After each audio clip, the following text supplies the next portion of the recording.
Bonjour à tous, je m'appelle Juliette Armagnac, je suis illustratrice. Je travaille et je vis et je suis née à Agen. J'ai une formation aux arts appliqués, à l'illustration, mais aussi aux arts de la scène et à l'encadrement d'ateliers. C'est toujours très difficile pour moi de présenter mon travail parce que je fais un peu plein de trucs différents. Donc si illustratrice, c'est la manière dont je me présente parce que c'est ce que je trouve me définit le mieux et le plus simplement. Je fais aussi quasiment que des activités paralittéraires. J'ai illustré une douzaine de romans jeunesse, j'ai fait 4 albums, donc ce qui est pas beaucoup en fait, je trouve. Mais en fait, je suis fabricante d'images et on a besoin d'illustrations et d'images dans tout un tas de domaines. Ça peut aller du projet scolaire, au street art, à la campagne d'affichage pour des projets culturels en lien avec le patrimoine ou en lien avec l'environnement. Je fais aussi de la vidéo, je fais parfois des marionnettes, je fais de la menuiserie, je fais des pochoirs sur textile. Pour moi, tout ça, c'est en cohérence avec mon travail d'illustration, bien que ce soit des tas de médiums et d'outils très différents. Je travaille beaucoup d'après commande et du coup, c'est pour ça que j'adapte en fait l'outil que je vais utiliser au travail que l'on attend de moi. Puisque suivant le projet, suivant les textes que l'on me confie, je ne vais pas toujours prendre un crayon, parfois je vais prendre de la peinture, parfois je vais prendre mon appareil photo, parfois je vais façonner avec de l'argile, parfois je vais dessiner dans le sable ou dans la farine, par exemple.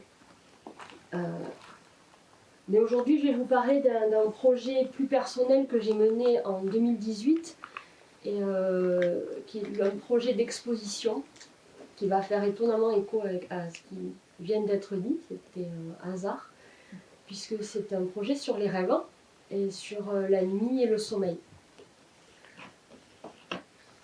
Alors ça m'a été vraiment proposé par le musée des Beaux-Arts d'Agen, avec qui je travaillais depuis très longtemps sur des rencontres avec des scolaires, des projets de création, des vidéos qui valorisaient les œuvres du musée. Et là l'idée était de travailler vraiment sur mon univers personnel et d'aller chercher ce que j'avais envie de raconter. Donc assez rapidement les rêves ils sont venus comme une thématique. Alors, quand j'étais petite, ma mère avait entamé un carnet de rêves avec moi. Donc j'ai des rêves consignés depuis l'âge de 7 ans. Et quand je les reprends, quand je relis ce que je rêvais quand j'étais petite, c'est vrai que la plupart j'avais oublié, mais il y a des choses qui font encore écho en moi. Et c'est une matière extrêmement riche. Donc c'est une pratique que j'ai gardée aussi avec le temps, de noter mes rêves quand j'ai le temps, parce que souvent quand on se met à écrire, ça se complexifie, on se rappelait d'un tout petit bout de truc et puis finalement le rêve était énorme. Et je me suis dit que j'avais, de par le fait qu'elle ait noté mes rêves, j'avais développé une pratique de rêveuse qui pouvait peut-être être intéressante pour d'autres enfants qui, comme moi, avaient des difficultés à s'endormir ou des terreurs nocturnes ou une appréhension de la nuit et du sommeil qui rendait toujours ce moment du coucher extrêmement compliqué. C'est pas le cas pour tous les enfants, mais ça peut l'être, notamment si on ne sait pas comment faire avec ce qui nous arrive la nuit, quoi. Et qu'une fois qu'on sait faire, on peut aussi utiliser ce temps-là pour développer sa créativité, parce qu'en fait, absolument tout est possible sur ce moment-là, et autant en profiter. Et j'aime à croire que si on développe notre créativité sur nos temps nocturnes, on gagne en créativité dans la journée aussi. Que ça va dans les deux sens. Nos journées influencent nos nuits, ça c'est certain. On voit très concrètement qu'on peut régler des problèmes ou les revivre en boucle toute la nuit et se réveiller usé, mais on peut aussi trouver des solutions, créer des choses et se réveiller fort le matin d'expériences vécues la nuit ou de rencontres improbables ou d'inventions. Donc j'ai imaginé une exposition qui soit comme un parcours à partir du moment où la nuit tombe, où la lumière descend, toutes ces sensations que ça peut éveiller en nous du moment où il va falloir aller se coucher, Parce que quelque part, ça fait appel à des choses très, je pense, primitives en nous, du temps où on devait vraiment se coucher par terre et où il y avait des prédateurs terribles et c'était un moment d'abandon, en même temps absolument indispensable si on veut tenir debout le lendemain, mais aussi de lâcher prise qui peut être assez angoissant. Et après, du moment où il faut justement lâcher prise, comment on fait pour partir dans l'inconnu. Alors j'ai une petite vidéo qui a été faite sur le premier temps où cette expo a été présentée au musée des Beaux-Arts d'Agen. Et je propose qu'on la regarde, mais si on peut la regarder maintenant et après je développe le contenu. Comme ça vous aurez déjà une idée globale. Elle s'appuie aussi sur un livre qui s'appelle Somme Somme. J'ai illustré et écrit, donc c'est mon premier livre aussi en tant qu'auteur-illustratrice. Il y a quand même peu de texte parce que je suis pas vraiment auteur. Mais il est accompagné d'un livret qui est une veilleuse créative qui peut être... alors, je n'ai pas pensé à emmener le livre en tête, mais c'est une lune phosphorescente sur laquelle on peut poser des silhouettes et tout un tas d'objets en fait. Ça peut être des doudous, ça peut être des bouts de papier qu'on a découpés, des perles, des mouchoirs, des graines, enfin. On compose une image, on la laisse exposer 5-10 minutes à la lumière, on enlève tout et elle brille dans la nuit. Et le lendemain, on peut recommencer une nouvelle image. Donc ça peut être un premier rêve choisi avec des objets rassurants du quotidien pour plonger dans le sommeil sur quelque chose de...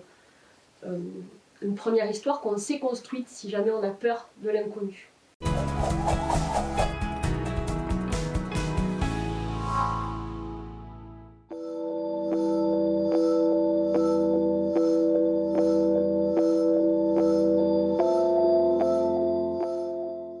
Depuis que je suis petite, je note mes rêves. Donc quand j'avais 7 ans, c'est ma mère qui m'écrivait mes rêves dans un carnet. Donc j'ai la trace de tous mes rêves depuis que je suis petite.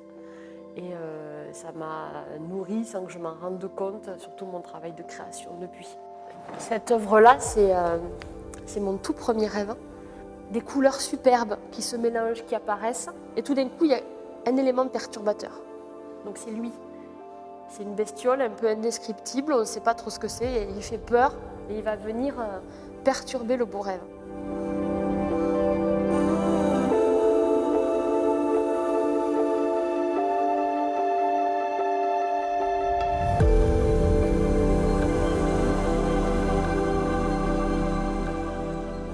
En fonction de ce que je veux raconter, je vais choisir l'outil, la technique, le matériau adéquat qui me permettra de transcrire une idée. Et après, il y a des choses que je sais faire, des choses que j'apprends exprès. Donc il y a un meuble en bois, je ne suis pas menuisière, mais je bricole et du coup j'ai demandé de l'aide à des menuisiers. On m'a dit, ben, là il faut utiliser telle machine, il faut utiliser tel outil, il faut faire comme ci, comme ça. Et moi j'aime bien faire moi-même, quoi.